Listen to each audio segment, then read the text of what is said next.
మనస్సు నెరవేరుడు. ఆయన దేవుని స్వరూపం కలిగిన వాడైనది.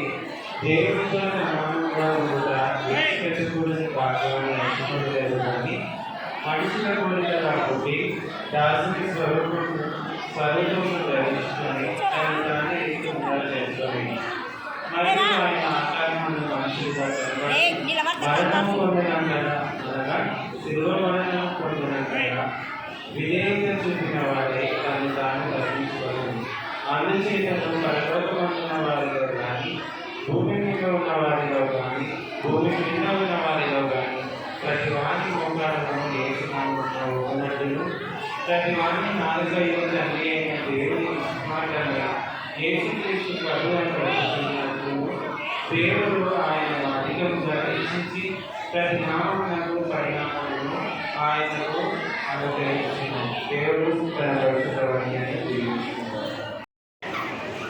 కార్యక్రమాలు జరుగుతాయి. సో ఇక్కడ ఇంత చక్కగా చిన్నారులు సిద్ధపడి ఈ క్రిస్మస్ సీజన్ను ప్రారంభించడానికి వారికి ముందుగా వేసేది తల్లి అయిన మరియను యేసు ప్రభువును చూసుటకు గొర్రెల కాపరులు మొదటగా వచ్చి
Happy Christmas!